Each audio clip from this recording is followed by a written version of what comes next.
Viridian, The Green Guide, by Clouds. My Head in the Clouds Not Coming Down. Read by Shadow 5. Chapter 98. Undo. Summary. Kachan has good ideas sometimes. By the time Izuku walked in the door, he was in such an obvious daze that Mom picked up on it immediately. She wrung her hands in worry, fretting as she looked him over. "Izuku, what's wrong? Did something happen? Are you hurt? What is it, baby?" Izuku blinked a few times, then panicked when he realized that she was panicking. "It's nothing bad, I'm fine." Mom huffed.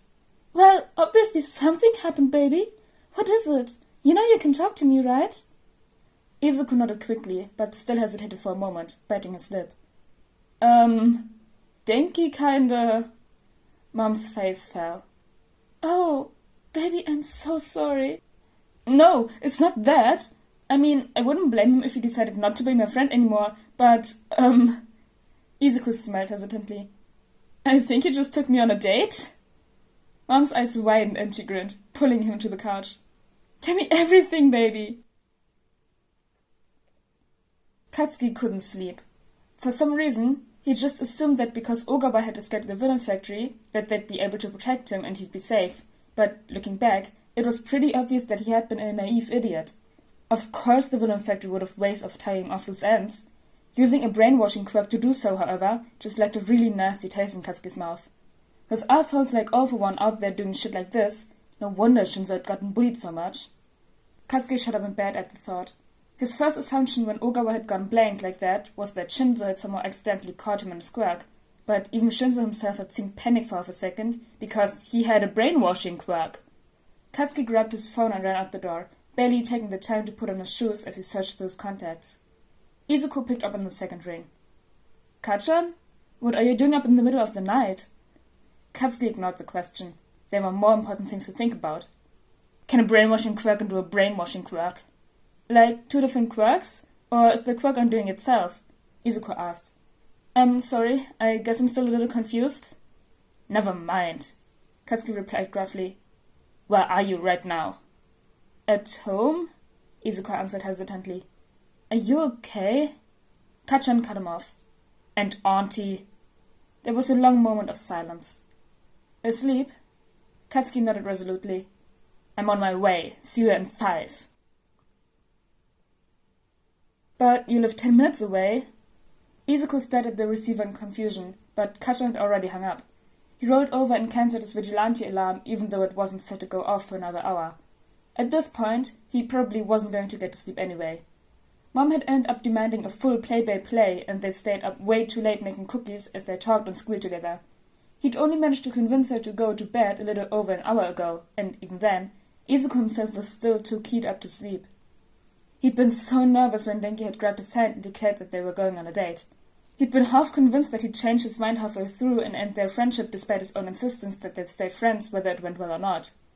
Izuku still couldn't believe that that hadn't happened, and he couldn't help wondering why he'd been so convinced that it would, especially considering that Denki had never given him any evidence that he was considering ending the friendship. Izuku's brain had just jumped to the worst possible conclusion, and now he was left feeling happy and a little bit silly because, looking back, there hadn't been anything to panic about. One of the things that had been keeping him awake was obviously just shocked happiness for how well the day had gone, but the other was the thought that if he'd been wrong about this afternoon going terribly, what else had he been wrong about? Izuku couldn't explore that train of thought for long though, because if he did, he would start panicking. Denki had still agreed to be his friend and even taken him on a date, even with everything, so why was he so sure that the heroes would wrap him in bubble wrap if they knew he was quirkless? Was he missing out on other close friendships because he was too scared to let himself get caught? Thankfully, Kachan had called and given him something else to panic about. Izuku took a deep breath and started reviewing what he knew about brainwashing quirks. A lot of it depended on the natural limitations of the quirk, but he couldn't think of any reason why a quirk wouldn't be able to undo itself. They would just have to order the person to ignore the first order. The other possibility, the question of one brainwashing quirk being able to undo another, posed a few more issues. In that case, it would depend on both the relative natural strengths of the quirk as well as the strength of the users. Did the two quirks work the same way? Because if they both affected the brain, it was probably possible, But if one took root in the brain and the other was more like a puppeteer quirk that affected the limbs and bypassed the brain entirely, then even if opposing orders were given, they wouldn't really cancel out. Izuku's thoughts were interrupted by a soft knock at the door. It was just loud enough for Izuku to hear it without waking up Mom, and he ran to answer it, opening the door to see Kachan in his pajamas, breathing hard from the run. "Hey, are you ready to go?" Izuku looked at him in confusion. "What?" Kachan looked annoyed. "Get your shoes and hurry up already, nerd. I'm not about to wait and risk being too late to save him again." Izuku jumped into action, putting on his shoes as fast as he could and grabbing whatever hoodie was on the hook by the door, since it was still a little chilly out at night. He still had no idea what was going on, but Kachan wouldn't have run all the way to his house for no reason, so he'd just have to figure it out on the way. He pulled the hoodie over his head and ran to keep up with Kachan, who was already halfway down the street. "Kachan, wait up!" Hitoshi scrolled through his phone, debating whether he should get up and make himself a cup of tea. He probably wouldn't be able to sleep for at least another 2 hours anyway, but the tea would at least break up the monotony. He got up and stretched before heading to the kitchen. Did he still have chamomile, or had he used all of that already? A soft knock on the door made him freeze. The only people who would be knocking on his door in the middle of the night were police or murderers, and he really didn't want to deal with either of them, so he resolutely ignored it and turned back to making his tea. The knock came again, slightly louder this time, before whoever it was apparently gave up. Hitoshi let out a breath he hadn't quite realized he was holding. Then his phone rang. Hitoshi jumped, spilling water all over the counter and cursed as he grabbed both the rag and his phone. "Bakugo, what do you want?" "Why aren't you opening your door?" Bakugo demanded. "I know damn well you're awake right now." "Wait, that's you?" Hitoshi scowled and threw the rag down on the counter. "I thought it was a murderer." "It will be if you don't get out here right now," Bakugo growled. Hitoshi was almost tempted to make him wait. He deserved it after giving him a heart attack like that, because who in their right mind just showed up at someone's house in the middle of the night and didn't think that was creepy? Bakugo, apparently, but Hitoshi had to admit that he was just a little curious, and this was better than boredom, so he hung up the phone and went to the door. Bakugo looked pissed off, but that was fairly normal. What wasn't normal was the kid standing next to him, drowning in what must be a custom-made Eraserhead hoodie, looking just as confused as Hitoshi felt. "Took you long enough," Bakugo huffed. "Hurry up and get your shoes, we're leaving." Hitoshi sighed. "Bakugo, it is literally 1 o'clock in the morning. What are you even doing here?" The look that Bakugo gave him was more of a challenge, and Hitoshi didn't know whether he should feel excited or scared out of his mind. "You wanna be a hero? Then hurry up and come on already, because this is your chance to actually do something heroic." By the time Hitoshi's brain actually caught up to his actions, he was walking quickly alongside Bakugo and his mystery friend, with no idea of where they were going, or even exactly why. He wasn't about to give up a chance to be a hero, though, and they were already on the way, so he figured he might as well go along with it. It didn't look like Bakugo was going to bother with introductions anytime soon, so Hitoshi turned to the new kid.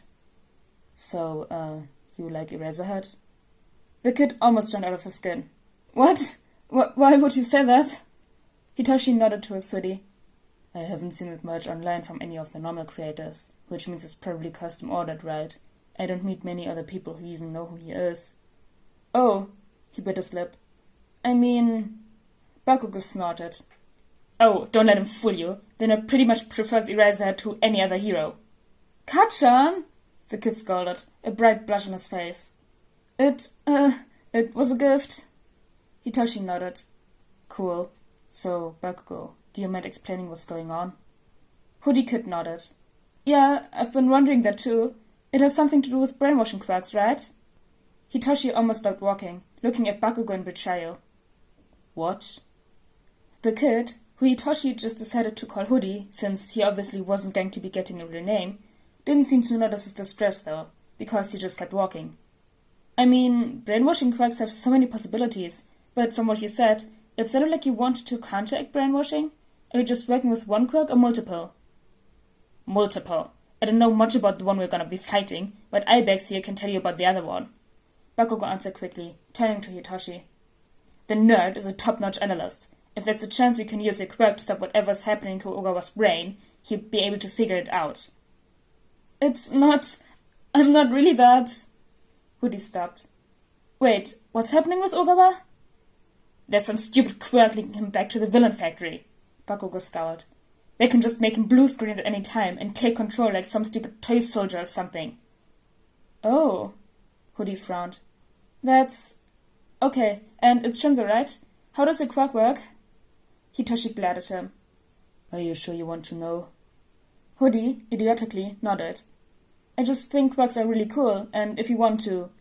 Hitoshi only took control of him for half a second, but it was enough to make him feel sick. Seeing him blank like that was just one more reminder that his quirk was meant for villainy. Why were these two talking like it could save someone when it was a quirk like his that was the problem in the first place?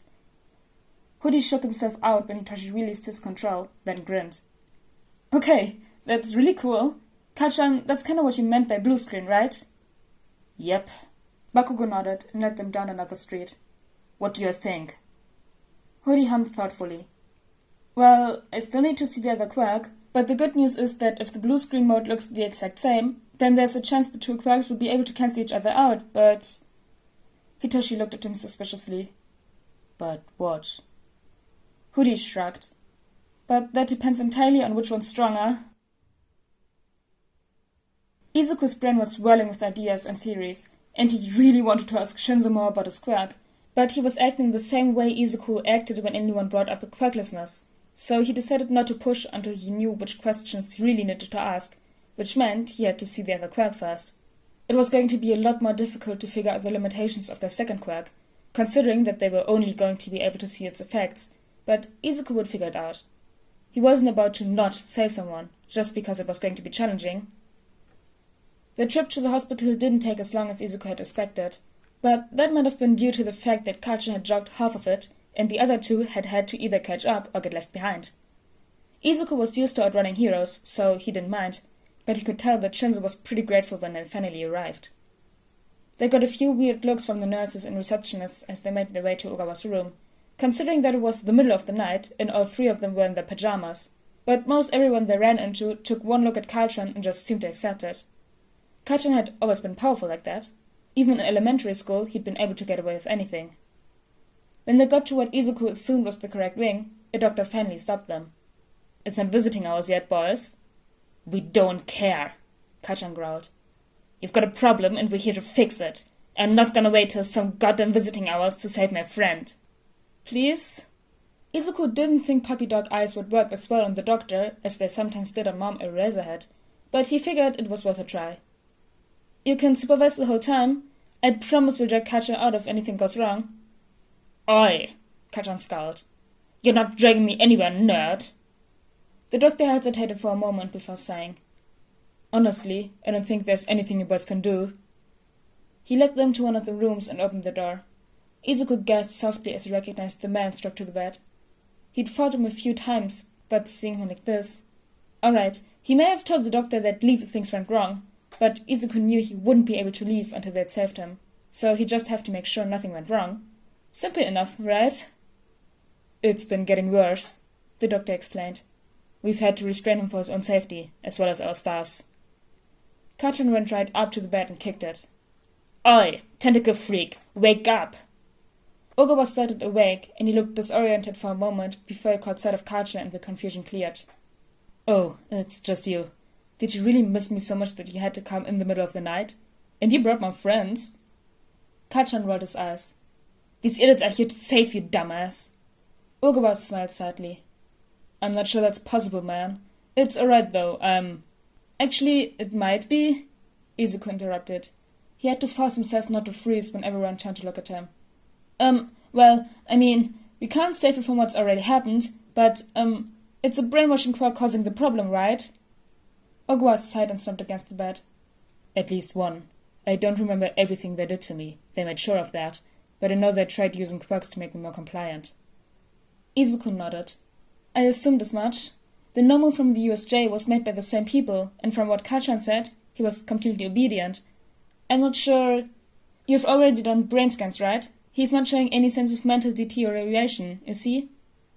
The doctor shook his head and looked at Izuku suspiciously. No. How do you even know about that risk? I'm... a consultant on the case? Kinda? Izuku said hesitantly. He wasn't in vigilante gear right now, and even if the hood mostly protected his face from the security cameras, it still probably wasn't the best idea to just admit that he was a vigilante.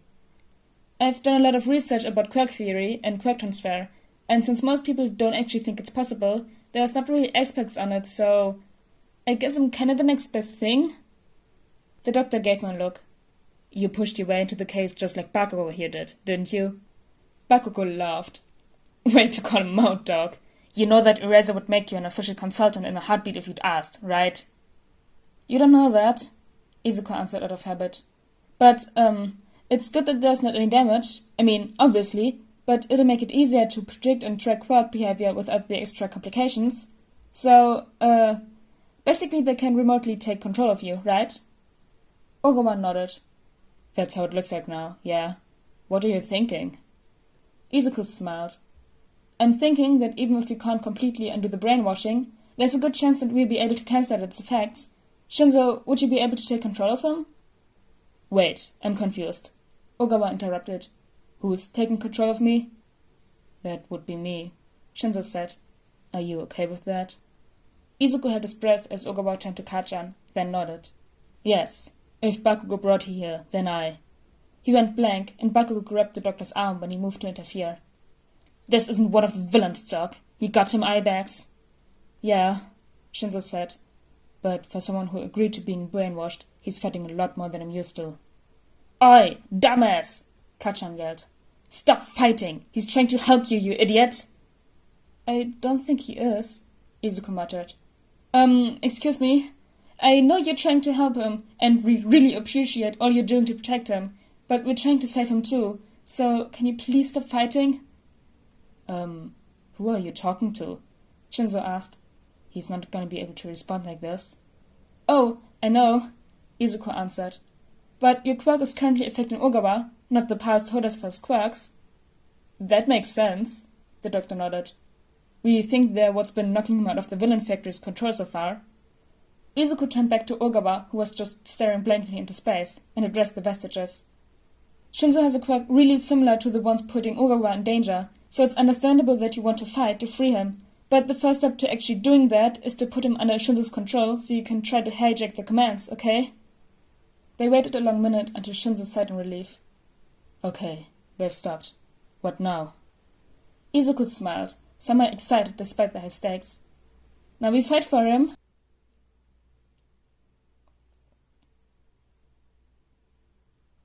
Oh my gosh, I really love this in the next chapter. Just casually realizing that a brainwashing quirk could be cancelled out with a brainwashing quirk, and then running to Izuku's and picking him up and picking Shinzo up, and them going to the hospital to free Ogawa of the villain factory's control. It's just such a good chapter. And the next one, I'm really excited for the next chapter. But anyways guys, I hope you all enjoyed chapter 98 of Viridian the Green Guide, and I'll see you all next time. Bye!